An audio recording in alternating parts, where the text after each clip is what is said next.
Cinema బాగుంటుంది. Cinema ఖచ్చితంగా థియేటర్లో మాత్రం చూడాల్సిన సినిమా, ఎవ్వరు కూడా ఫోన్లలో చూడొద్దు. స్క్రీన్ పైన చూడాల్సిన సినిమా. ఓవరాల్గా ఎట్లయితే అభిమానులు ఎక్స్పెక్ట్ చేసిర్రో అంత పూర్తి సినిమా ఉంటుంది. డ్యాన్సు ఫైట్స్ ఈ సినిమాకి పెద్ద హైలైట్గా మిగిలిపోతాయి. ఇలా పుష్పరాజు రిచ్ అయిపోతాడు, కూలీ కాదు. కూలీ మొత్తము ఇప్పుడు రిచ్ అయిపోయి మొత్తం గోదాం మొత్తం చైర్మన్ అవుతాడు. ఓకే.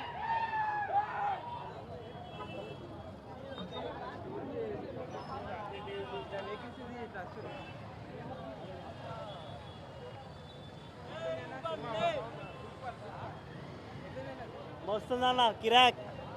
సూపర్ అన్న, సూపర్ సూపర్. రప్పర్ రప్పర్ రప్పర్ ర్యాంప్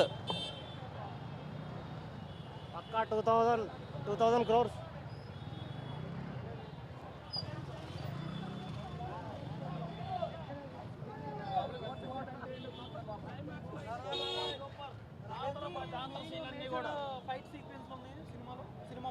ఇంటర్వెల్ సీక్వెన్స్ ఒకటి, నెక్స్ట్